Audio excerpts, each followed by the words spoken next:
Welcome to the Gathering Place podcast. My name is Joe Seaman, a real estate agent in the Augusta, Georgia, Aiken, North Augusta, South Carolina area. I run the J Properties Group, brokered by Maybarn Real Estate. My name is Hope Seaman, and I am a chaos coordinator and a Jill of all trades.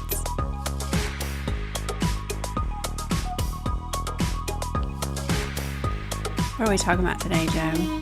Well, first, let's talk about the new podcast setup. Oh, yeah. We're not 100% done yet, I would say. Right. No. Yeah. So I wouldn't want to highlight it yet. So we're not going to highlight it yet. No. But this is a new setup. Yes. So we're coming into season 3 of the Gathering Place podcast. Yes. Who would have even thought we would have gotten past season 1? I know. And so this has been like a passion project. We talked about it early on in season 1 that I've always wanted to have a podcast. And I think it's really cool that Drew will have to get us a count on how many podcasts we've actually done at some point. And but we've done a lot. Like we've learned a lot too. So Drew made us a handy dandy sign that he can hold up, so he doesn't have to flag us down next time with a hat so that you don't pay attention to it. And I acknowledge. Yeah. So one thing you'll always get on this podcast is very real. So even when we might not want you to see it. So yeah, it's just been a work in progress. Yeah. So it's really cool. We're in our office. So our broker renovated the office recently, and so we are taking advantage of some of the space that they have renovated for us. We're very appreciative of it, but we still have a little bit of work to do back here in the studio, is what we're calling it. And it may look different next time. Who knows? Who knows? It may look different every time. I don't know. The chaos coordinator and the Jill of all trades has got to put her spin on it. And so it'll look beautiful and all redone probably the next episode or two. Yes. But anyways, today we are going to talk about tipping culture. And our thoughts about tipping culture. Have over the board. Y'all notice, like, everywhere you go now, everywhere, it doesn't matter where you're at, they throw a little screen in your face, and there's like 3 things of tips that you can give. Yeah. And it doesn't matter if you're sitting at a restaurant, if you're taking groceries out, if you're going through a drive-through, so if there's like... There is. So, but let's talk about 10 years ago. Let's go back 10 years. 10 years ago, what are some things that we would tip for? We would tip for groceries being delivered to our car. Yes. Okay. Haircuts. Haircuts, yes. I've always tipped for a haircut. Getting nails done. Okay. Same thing, I guess, hair, nails. Sit-down restaurants. Sit-down restaurants.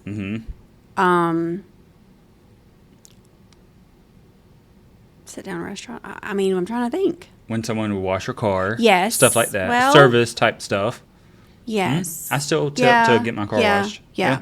Yes. So, and I'm not saying like tipping is bad in general. Not at all. But not at all. What I have noticed is that, like, it doesn't matter if they just hand you a bag of food over the counter and the little cashier just sat there the whole time. We got to talking about this because we went to Five Guys. So I placed an order on the app at Five Guys. So technically, I didn't even have to talk to a person. And first of all, have y'all priced Five Guys lately? Oof. Oh, my Lord. That was $100 worth of food for 5 people. Yeah. I mean, we can go to, don't get me started. Yeah. I mean, the hamburgers are great. But anyway, so then when I got to the counter, they were like, first of all, in the app, they asked me if I wanted to tip. And I was like, no, I don't want to tip because Five Guys is fast food. It's fast food. Yeah. And I mean, you'll have your food with I feel under like 10 if minutes. someone, now, 10 years ago, I don't know what it is these days, but like when you are a waitress, you get a lower hourly rate. That's where your tips come in, right? So that I understand.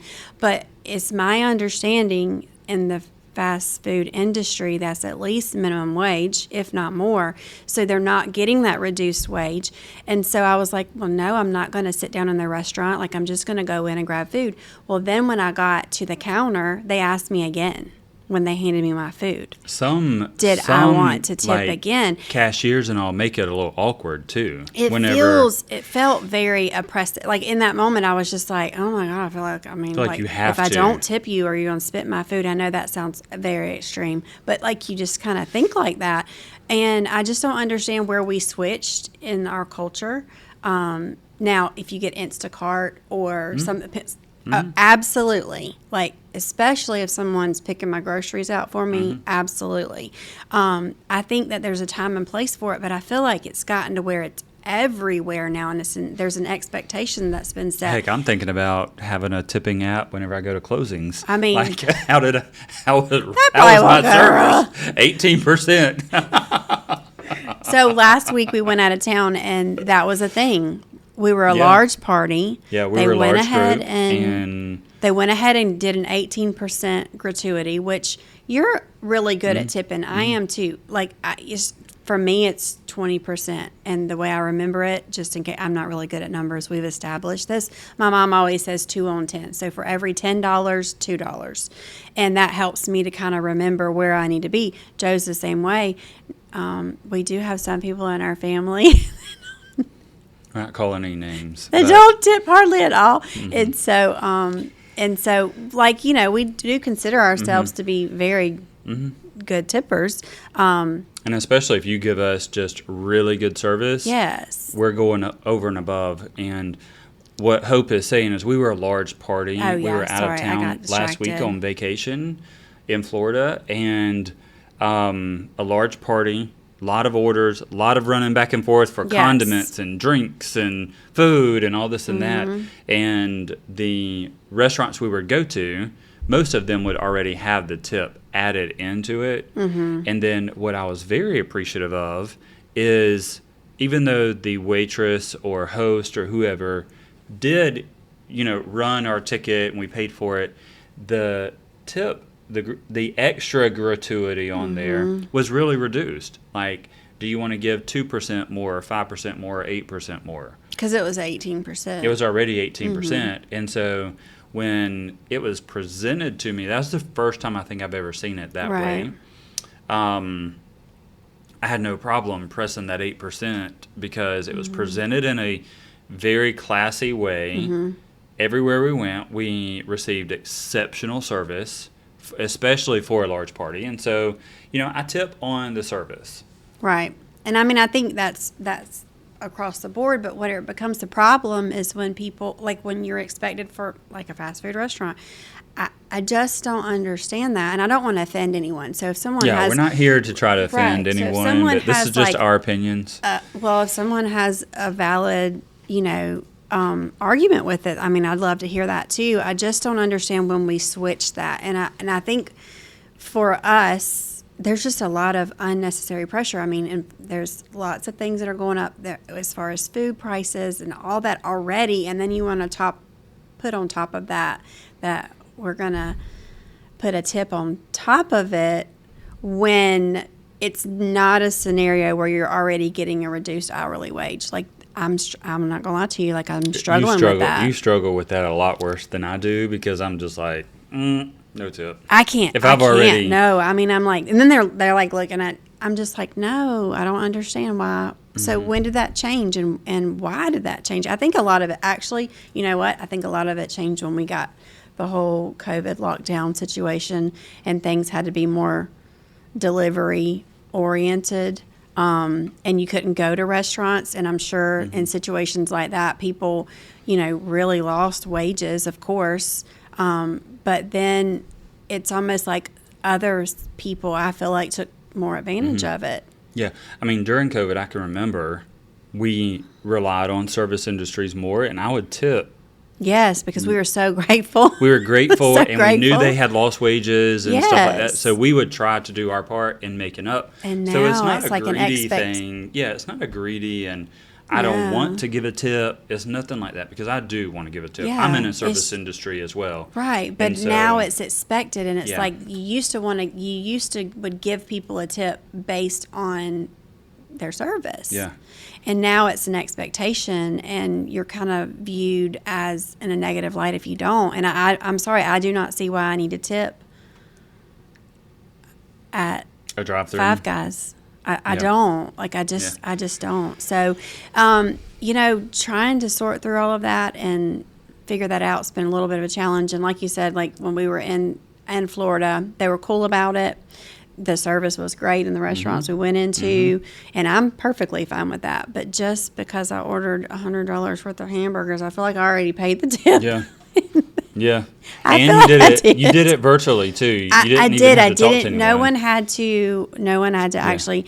And they still get. And I may be wrong. I may can research this when it's over. I mean, maybe they get a different price, but I think you still get minimum wage. And so that's, to me, that takes away, and it's unfortunate for the waiters and waitresses in restaurants. I feel like that takes away from them, and it makes people think, "Oh my gosh, I got to tip again," and I feel like that would hurt them in the end. Yeah. Yeah. So I'm totally going off script Oh, and Lord. candid. please don't say But that. What you always say. Drew, what is your opinion on this?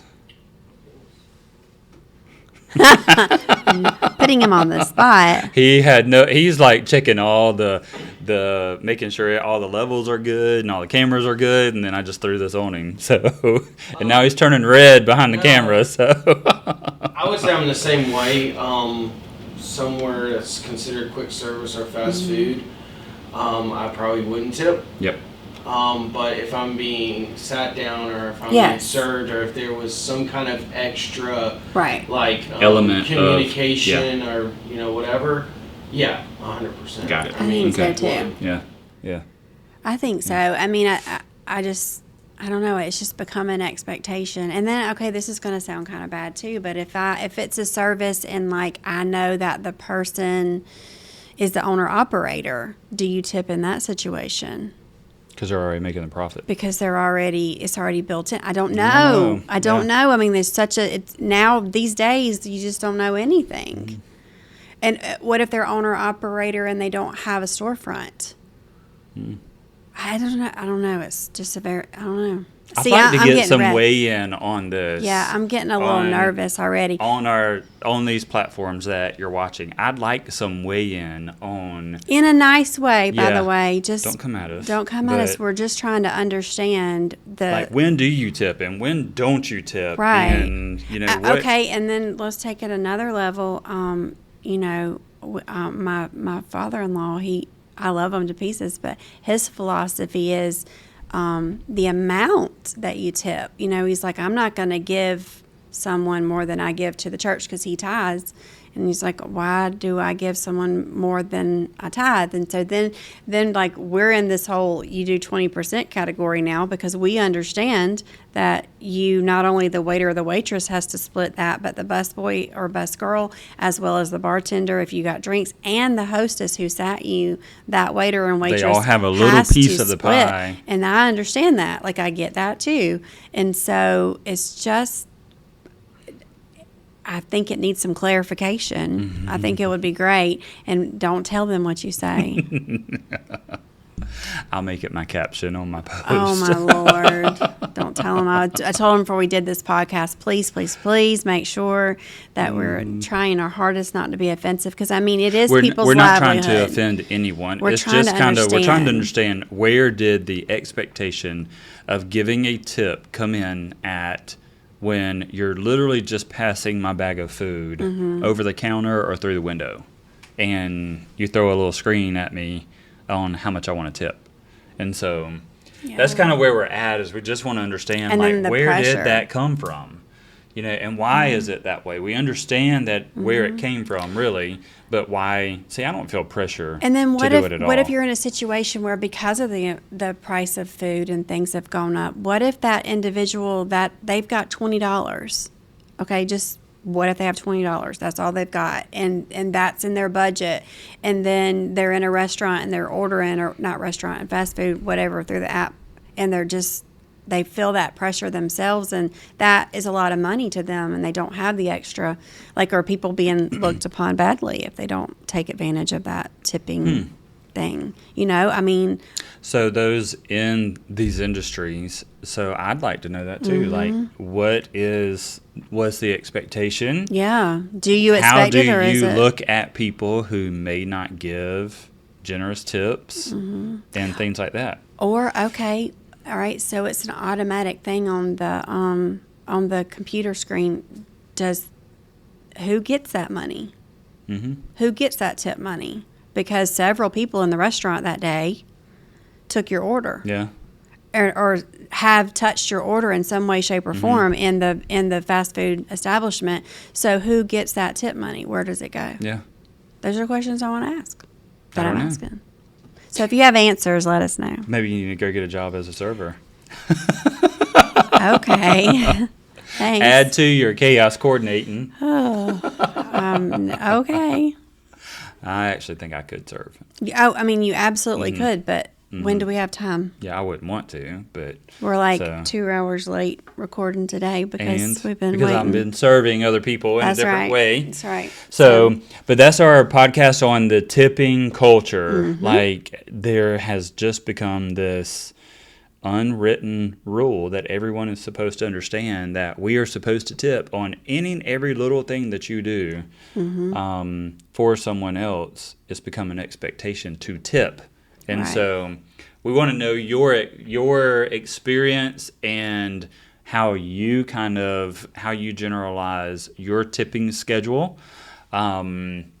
And so I'd like to just know because we don't know. We're kind of going at this blindly, and we'd like to know what everybody else does as far as like their tips go. And who do you tip? Like if someone comes and cuts your grass, do you tip them? Washing your car, doing your hair, things like that. Who do you tip? Yeah. All right. So Oh, I'm goodness. still trying to figure it out. Yeah. It's a little stressful, honestly. It Because is. you don't want to offend someone. don't wanna and offend it them, got, and- I think that's the thing that we're trying to say. It came to a point where it's gotten a little stressful in knowing what to do. And I want to know who made the rules. Yeah. Yeah. So, Yeah. I agree. there's that. There's that. All right. So, But that's it, and we will see Yes. what this podcast studio looks like in the next yes, it's a work in 2 progress. to 3 episodes. It may change, it may not. We don't know. Depends on what kind of time Hope has, Chaos Coordinator has. That's right. And so we will catch y'all on the next episode of Gather and Gather and Place Place Podcast.